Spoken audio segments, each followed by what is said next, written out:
Okay, picture this. You're on a swing set, right? If you lean too far forward, well, you might just fall off. Too far back, and you lose all that great momentum. Finding that perfect arc, that sweet spot, it feels amazing. You're secure, but you're also flying.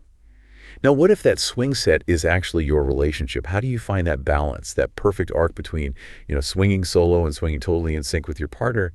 It's a really delicate dance, isn't it? This constant tension. You crave that deep connection, but you also desperately need room to breathe, just to be you. For a lot of people, the idea of space in a relationship sounds like a huge red flag, like, oh no, things are bad, disinterest, distance. But what if, and this is kind of counterintuitive, what if giving space is actually the most emotionally smart thing you can do for a healthier, more vibrant connection? Today, we're doing a deep dive into just that, space in relationships, balancing independence and connection for a healthier bond. Our mission really is to explore how giving your love some breathing room can actually make it stronger, more alive, more fulfilling. So we're going to unpack this whole dynamic, help you figure out how to build a relationship where both the I and the us can really, truly thrive. Let's start by mapping out this relationship spectrum. Where does it begin? Yeah, it's so common, isn't it, that initial phase of a relationship, there's this huge urge almost for partners to spend every single moment together. It feels right, like this beautiful merging. But that's exactly where the paradox kicks in, that intense, constant togetherness. Even when it's full of love, it can start to feel, well, stifling pretty quickly, actually. It can lead straight to what some people call suffocation, or even just complete emotional burnout.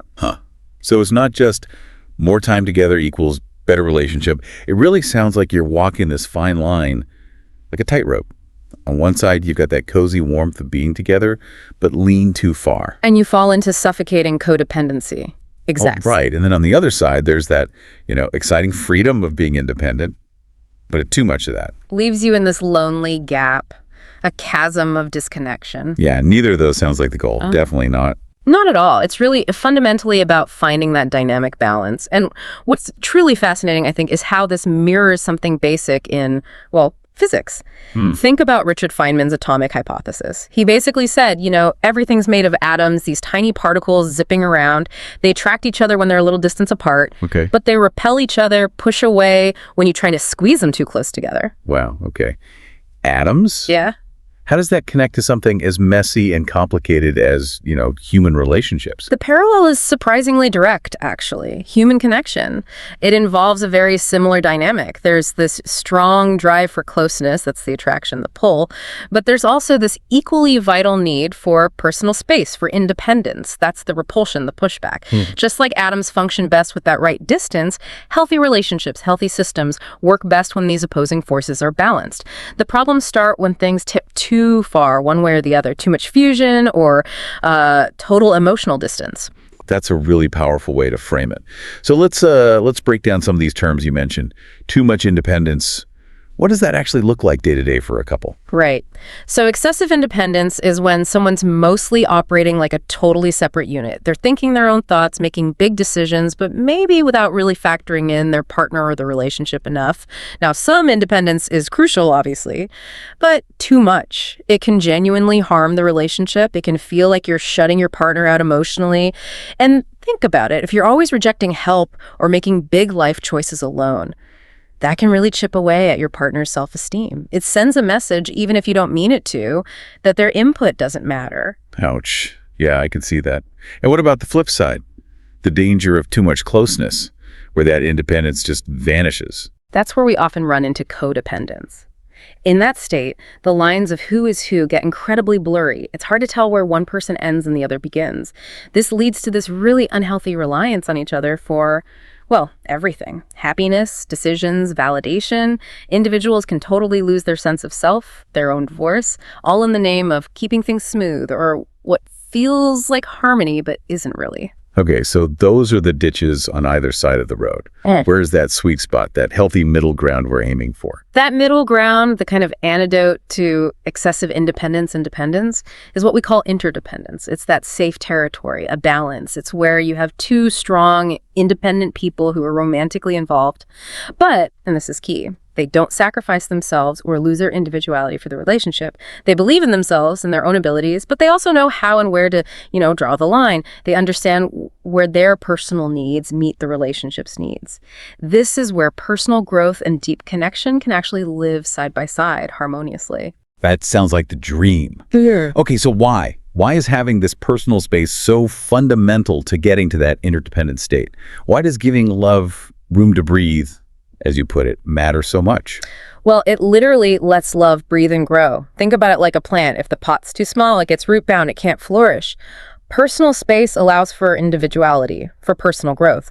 If you never have time alone, time for your own thoughts, your own projects, you can actually start to lose your sense of who you are outside the relationship. It also prevents that suffocation, that codependency we talked about.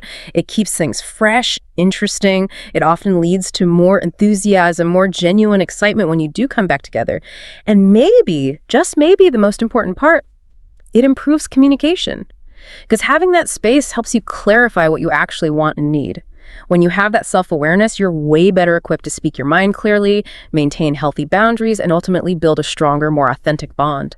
Okay, that makes a lot of sense. So putting this all together, Right. What does this mean for us practically, for building that healthier bond? Space is key, got it. But how do we actively cultivate this interdependence? What are the pillars we need to build? Yeah, we can think about it in terms of 4 key pillars. These really support a strong, balanced relationship. The first one is encourage personal growth and development. This means actively, genuinely supporting each other's individual interests, passions, hobbies, talents, whatever they might be. It's about making time for shared activities. Yes, absolutely. But it's just as important to make dedicated time for individual pursuits. Celebrate what makes each of you unique, those distinct qualities you both bring, and foster that sense of lifelong learning, taking a class, developing a skill, just, working on yourselves. I see how that directly builds up the I in us. You mentioned personal integrity earlier as being foundational. How does that play in here? Personal integrity is really about holding on to your core beliefs, your sense of self, standing firm in who you are, but it's also about contributing positively to the relationship and genuinely caring about your partner's well-being, their quality of life. It's definitely not selfish, it's foundational. You know the saying, you can't pour from an empty cup? Maintaining your integrity keeps your own cup full, so you actually have something authentic and strong to bring to the partnership. It really does seem like so many relationship insights come back to one thing, doesn't it? Communication. How does that become our second pillar here? Oh, absolutely. Pillar number 2 is cultivating open and honest communication. It's non-negotiable. You have to regularly talk about your individual needs for independence and needs for togetherness.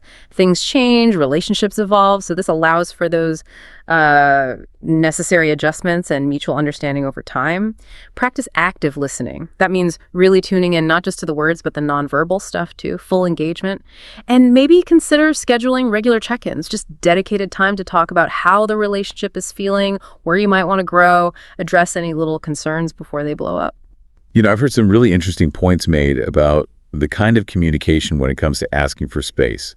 This idea of vague space versus transparent space. What's the difference there? And why is transparency so important, especially when it feels, kind of scary to be that direct? That's a great point. Transparency is scary sometimes, no doubt.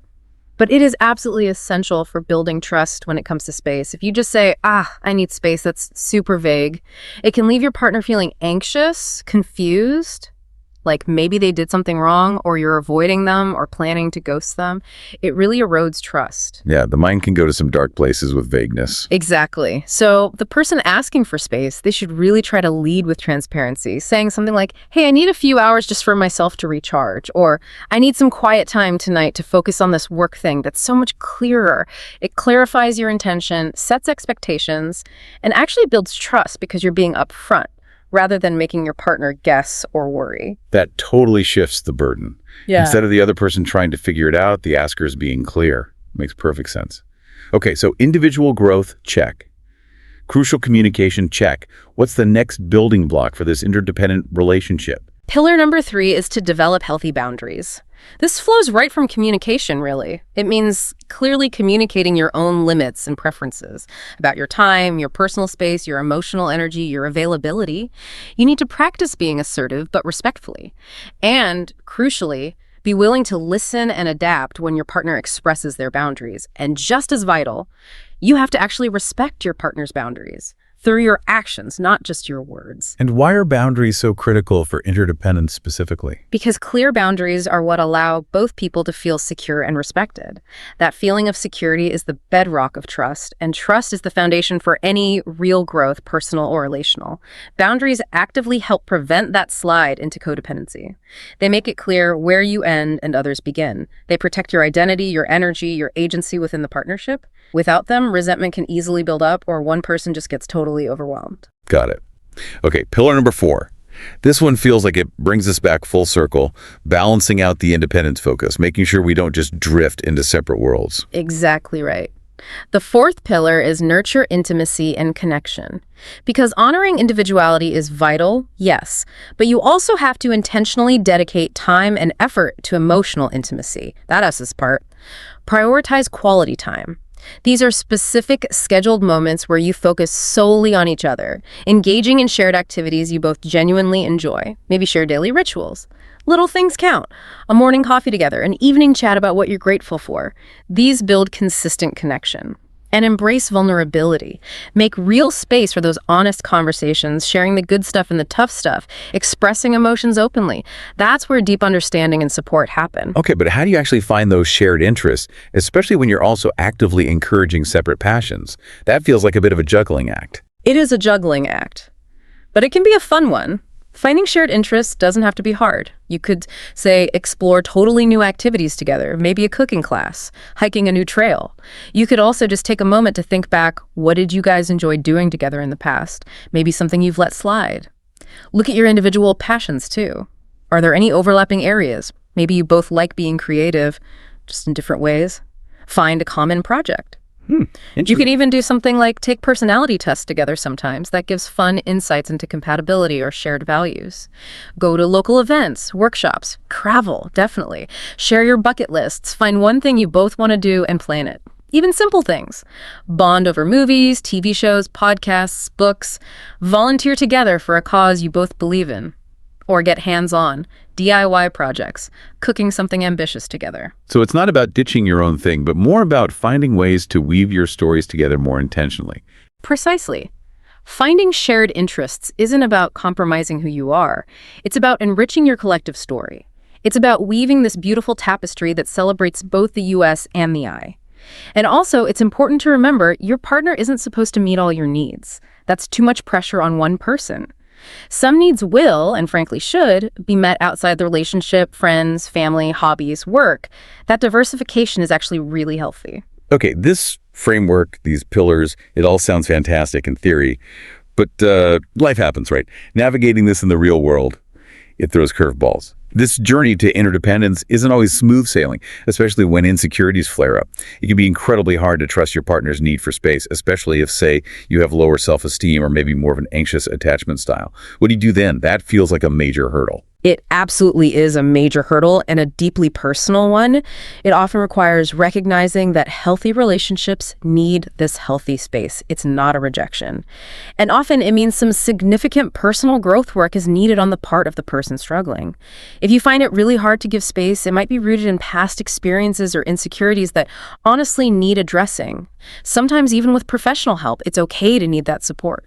So for someone who's on that path, maybe working through some of those challenges, trying to build towards interdependence, what are some really concrete steps they can take? How do you build that resilient bond when it feels tough? Okay, concrete steps. First, take ownership. Own your feelings, your actions, your reactions. Really do an honest self-check-in. What are your patterns, your needs? Second, try to trace the roots. Where does this tendency towards maybe excessive dependence or even excessive independence come from? Past relationships, family stuff. Sometimes you have to consciously teach yourself it's okay to accept care or that listening isn't weakness.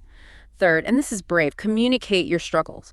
Open up to your partner about what you're working on. It builds incredible understanding, and honestly, it can boost their self-esteem because you're trusting them with your vulnerability. Fourth, open your mind to possibility. Visualize what that interdependent relationship actually looks like, feels like. What do you really want to create together?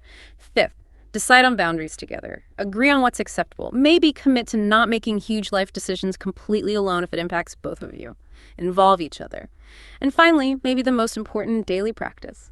Constantly remind yourself it's okay to depend on your partner in healthy ways. Accepting care, support, closeness, it's not weakness, it's strength. It's connection. This is really where the rubber meets the road, isn't it?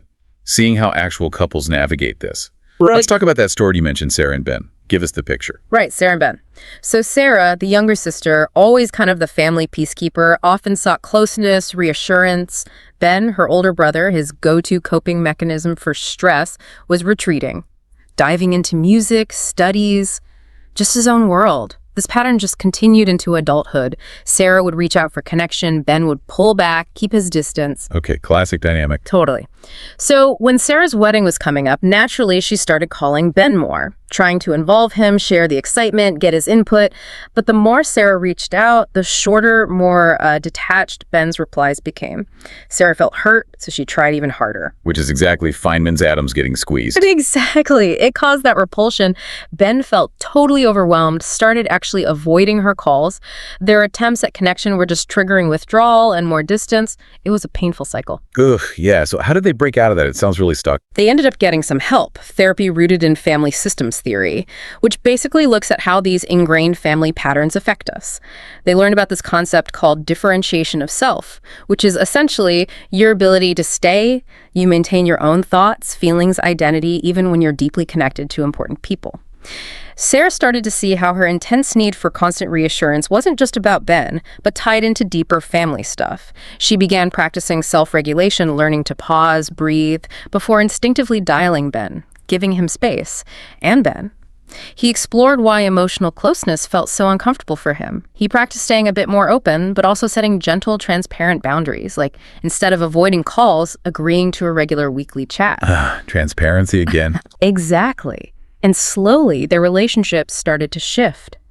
By giving each other that breathing room close enough to stay connected, but far enough apart to respect their autonomy, things changed. It wasn't instant, it took consistent effort from both of them. But giving space and setting clear boundaries replaced those old patterns of hurt and avoidance. They found a new kind of closeness built on respect that they didn't even know was possible before. That's such a powerful example. It really highlights that key idea, doesn't it? That healthy relationships don't magically eliminate tension or conflict.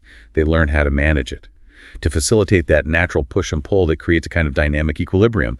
It's about realizing that winning the argument is way less important than the health and well-being of the relationship itself. You have to expect disagreements and be willing to negotiate, compromise, work as a team. Absolutely. Understanding these core dynamics, togetherness, individuality, the need for both can fundamentally change how you approach your closest relationships. It really is like those atoms. Healthy connections need that balance, that constant dance between closeness and independence, always respecting the integrity of each person within the partnership. So finding that perfect blend, that sweet spot between independence and togetherness, it really is more of an art than a science, isn't it? It's all about cultivating interdependence, recognizing that your individual well-being and your shared connection are both essential. They're intertwined. You need both. It means building a relationship where you're like two strong pillars standing side by side, supporting each other, yes, but not leaning so hard that you lose yourselves in the process. So as you think about everything we've unpacked today, maybe consider this. What's one small, transparent step you could take this week? Maybe it's consciously carving out a bit of personal space for yourself, or maybe it's bravely opening up about a specific need you have for connection or for space. Just one small step to give your relationship the room it needs to breathe and maybe grow even stronger. Because the truth is, when love has space, it doesn't drift apart, it flourishes.